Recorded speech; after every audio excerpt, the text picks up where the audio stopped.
바벨론 포로 생활에서 이제 약속의 땅으로 다시 돌아가는 그 과정들이 꽤 오랫동안 여러 차례에 걸쳐서 진행되어 왔습니다. 539년에 고레스 왕이 페르시아의 왕이죠. 고레스 왕이 칙령을 발표하고 다 돌아가도 된다 그렇게 말합니다.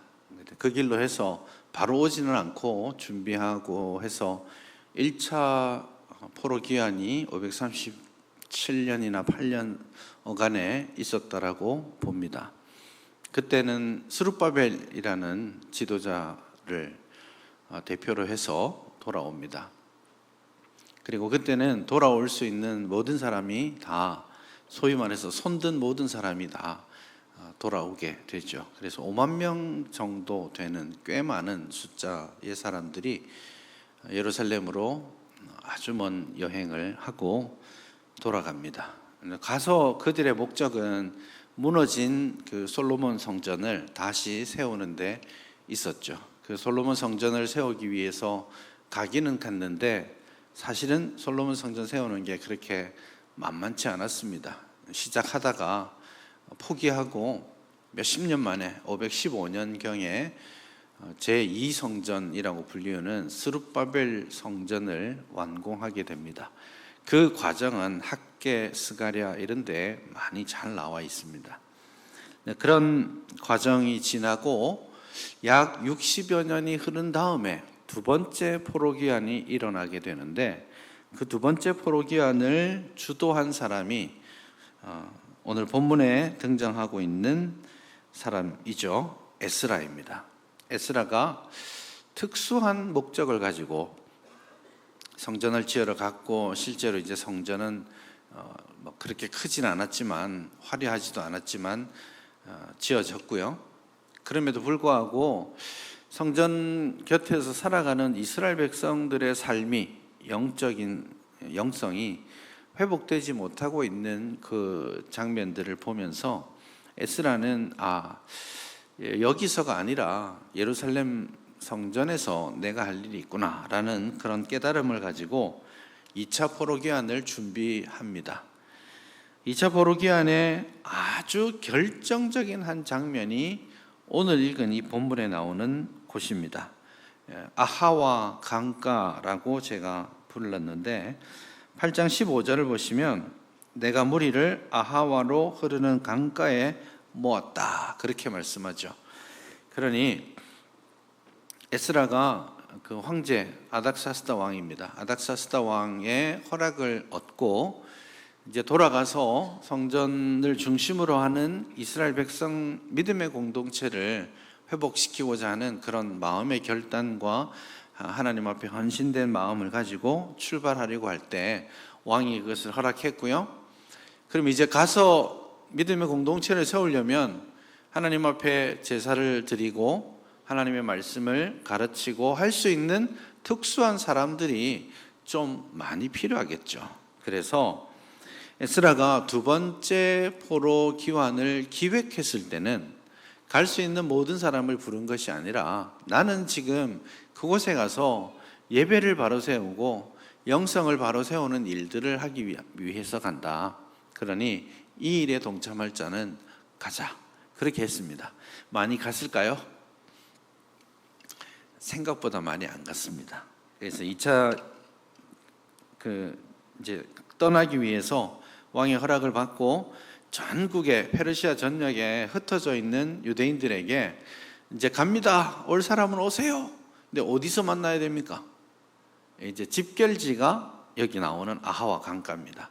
자, 아하와 강 근처에서 우리 다 만납시다. 몇 날 며칠에 만나서 이제 으쌰으쌰 해서 고향으로 돌아갑시다. 그렇게 했는데 모아놓고 3일 동안 이제 장막을 치고 백성들의 숫자를 세고 또 필요한 사람들을 찾아봅니다. 15절에 나오는데요.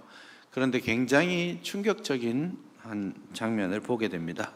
마음에는 하나님의 말씀을 가르치고 예배를 회복하기 위한 그 마음의 열정을 가지고 가자고 했는데 15절 말미를 보니까 백성과 제사장들을 살폈는데 그 중에 레위 사람이 한 사람도 안 온 겁니다. 이 레위 사람의 역할이 절대적이거든요. 말씀을 가르치고 또 예배를 수종들기 위해서는 레위 사람들이 꼭 있어야 하는데 뜻밖에도 제사장이나 레위 사람들의 호응이 많지 않았습니다. 그러니 이게 얼마나 당황스러운 일이겠습니까? 저는 예배를 회복하고 신앙을 회복하기 위해서 제사를 드릴 수 있는 사람들과 함께 헌신하겠습니다 하고 황제의 명령도 떨어지고, 황제가 실제로 앞에 보면 너 갈 때 뭐 필요한 것들 내가 다 줄게, 그리고 너 돈 필요하지 돈도 주고, 여행하는 데 필요한 것들도 해주고, 거기서 일할 때 뭐 거기 많이 써야 되니까 세금도 내가 안 받을게, 되게 파격적인 제안들을 하고 있잖아요. 그렇게 해서 가자 하고 깃발을 꽂았는데 아무도 안 온 겁니다. 그 아하와 강가에서 첫 번째는 진짜 하나님의 백성들이, 믿음을 회복하고자 하는 하나님의 백성들이 모여서 새 출발할 기대로 모였는데, 모여서 보니까 필요한 사람들이 하나도 없는 거죠. 털썩 주저앉을 일입니다. 그래서 이곳에서 시간을 보내면서 굉장히 중요한 전환점들을 가지게 됩니다. 우선은 레위 사람들을 좀 모집해야 되겠다, 그런 생각을 합니다. 그래서 17절에 보면 어딘지는 잘 모르겠어요. 가시베아 지방으로 사람을 보냅니다. 믿을 만한 사람들을 뽑아서 그 어떤 지역, 아마도 레위 사람들의 성읍인 것으로 보입니다. 가서 그곳 족장에게 간청을 합니다. 읍소를 하고 하나님의 성전을 섬길 자를 뽑아서 좀 보내주십시오 라고 설득, 인간적으로 좀 전략을 가지고 설득합니다. 그때 18절 이하에 보시면 우리 하나님의 선한 손에 도우심을 입어서 레위 사람들 중에서 몇몇이 모입니다. 대충 계산해 보면 한 40여 명 정도 모였던 것 같아요. 그렇게 만족스럽지 않을 수는 있겠지만 하나도 없다가 40명이 어딥니까? 그리고 나중에 더 가서 보니까 20절에 보니까 이 성전에서 섬길 수 있는 느디님 사람들, 성전의 일꾼들입니다. 나무하고 물 깃고 뭐 이런 일들을 주로 하는 사람들인데 아주 절실하게 필요하죠. 그 사람들도 한 220여 명 모입니다. 그러니 꽤 성공적으로 사람들을 모으게 되었죠. 이렇게 저렇게 해서 결국 에스라와 함께 2차 포로에서 돌아온 백성들의 숫자는 약 1770여 명 정도 됩니다. 1차 때는 5만 명 정도 왔다고 했죠. 3차 포로기한은 느헤미야가 하게 되는데, 느헤미야는 숫자가 정확하게 나와 있지는 않지만 한 3만 명 정도는 되지 않았을까 추정도 합니다. 그러나 분명한 것은 이 2차 여행만큼은 굉장히 구별하여서 특별한 목적을 가지고 특별하게 구별된 사람들을 중심으로 이 여행을 하게 되는 거죠. 이 집결지였던 아하와 강가에서 에스라가 만났을 이 난감함, 이것을 한번 생각해 보면 좋겠습니다. 첫 번째는 정말 기가 차게도 레위인과 제사장이 절실하게 필요함에도 불구하고 하나도 오지 않았던 그 순간, 이 가장 힘들었을 겁니다. 아마도 이해는 됩니다. 예를 들어서 제사장이나 레위인들이 포로로 끌려와서 아마도 꽤 괜찮은 시간들을 보냈으리라고 생각합니다. 여러분 상상을 해보시면 처음에 포로기한, 1차 포로기한 할 때 많은 사람들이 돌아갔을 때 돌아가지 않기로 결정한 사람들이잖아요. 돌아가지 않기로 결정한 이유는 뭐겠습니까? 대체로는 세월이 흘렀으니 70년이나 흘렀으니까 이제 그 할아버지의 이야기잖아요. 그러니 내가 태어나고 자랐던 이 고향과도 같은 땅을, 그리고 안정적인 삶의 자리를 두고 예전에 우리 조상들이 살았다고 하는 예루살렘으로 갈 이유가 별로 없었죠. 그러니 젊은 세대들에게 있어서 돌아가는 것은 쉽지 않았던 일입니다. 그러니 2차도 3차도 돌아가지 않고 있었던 사람들, 다시 말해서 예루살렘, 하나님, 예배 이런 거에 대한 헌신보다는 이 땅의 안락과 편안함에 조금 더 길들여졌던 사람들이라고 할 수 있겠죠. 그러니 와서는 제사장이고 레위인이고 제사 제도가 있고 이러지 않잖아요. 포로로 끌려와서는 뭐 양을 잡고 소를 잡고 이런 일이 없었으니까 그런 일들을 하지 않고 제사장이나 레위인들이 일반 사람들처럼 일상적인 삶을 살아왔단 말이에요. 그러다가 이제 제사 제도, 예배 제도 이런 것들을 다시 세우러 가면 자기가 가면 뭐 해야 됩니까? 고된 양 잡고 소 잡고 내장을 뜨고 불을 태우고 그 고된 일들을 해야 되는 거죠. 그러니 현실적으로는 좀 편안해지고 살기 좋아진 이 땅의 안락함을 내려놓고 하나님의 약속과 하나님의 은혜와 하나님을 예배함의 가치를 위해 다 털고 일어날 사람이 그렇게 많지 않았을 수 있습니다. 그렇게 이해는 됩니다. 어쨌든 그럼에도 불구하고 이 에스라가 맞이했을 첫 번째 당황스러운 이 현실을 어떻게 극복하는지를 우리가 봅니다. 우선은 첫 번째로는 인간적으로 여러 계획도 세우고 사람들을 설득하는 과정도 있지만 이때 그 에스라가 선포하고 있는 중요한 의제는 21절에 나옵니다. 그때에 내가 아하와 강가에서 금식을 선포하고 우리 하나님 앞에서 스스로 겸비하여서 우리에게 평탄한 길을 허락해 주옵소서. 인간적으로 보면 지금 현실이 꽉 막혔습니다. 잘 안 될 것 같은 분위기가 있습니다. 그럴 때 밤을 새워서 이런 작전 저런 작전 세우기보다는 제일 먼저 에스라가 선언하는 것은 우리가 하나님 앞에 금식을 선포하고 하나님 앞에 스스로 우리를 낮추어서 하나님께서 우리를 인도해 주시기를 간절히 기도하자. 그렇게 하는 것이죠. 이제 모으는 것도 문제지만 가는 것도 문제입니다. 생각해 보십시오. 지금 아하와 강가에서부터 그 페르시아 지역에서부터 포로 생활을 접고 이제 예루살렘으로 돌아가는 여정입니다. 실제로 거리는 한 1,500km 정도 됩니다. 버스 타고 가는 것도 아니고 걸어가는 거 아니에요. 산 넘고 물 건너고 사막을 건너서 지나가야 됩니다. 많은 도적과 강도들이 있었을 수 있고요. 여러 가지 장애들이 있었을 겁니다. 실제로 그 1,500km 되는 거리를 에스라는 7장에 보시면 4개월 120일 만에 도착합니다. 그러니까 굉장히 먼 여정이었죠. 그 여정에 대한 가보지 않았던 그 길에 대한 두려움과 걱정 왜 없었겠습니까? 그러니 심지어는 여러 사람들이 왕이 당신에게 이렇게 친절하게 당신의 현실을 살펴주고 있으니 왕에게 이 길을 안전하게 갈 수 있도록 군사를 좀 요청해 보면 어떻겠느냐, 그런 제안을 한 것 같기도 합니다. 22절을 보시면 제일 마지막에 보시면 길에서 적군을 막고 우리를 도울 보병과 마병을 왕에게 구하기를 부끄러워하였다, 이렇게 말씀하고 있습니다. 그러니 지금 상황으로서는 왕에게 군사를 좀 주셔서 우리의 길을 지켜주시도록 요청해도 될 것 같은데 에스라의 마음에 그럴 수 있는 상황이고 그럴 수 있는 관계였지만 에스라의 마음에 부끄러움이 있는 거예요. 내가 하나님을 의지하고 하나님의 그 손길을 기대해야 되는 그 순간에 왕을 의지하는 거 아니야? 이런 생각을 마음으로 하게 됩니다. 그리고는 왕에게 적군을 막고 대적을 이제 막아서 우리를 도와줄 그런 마병이나 보병이나 군사들이나 무기들을 요청하지 않기로 합니다. 그것도 참 쉬운 결정은 아니었을 거예요. 위험이 도사리고 있겠지만 우리는 오직 하나님만 믿고 간다. 지금 그 마음에 순수한 그 열정과 간절함이 그대로 묻어나는 겁니다.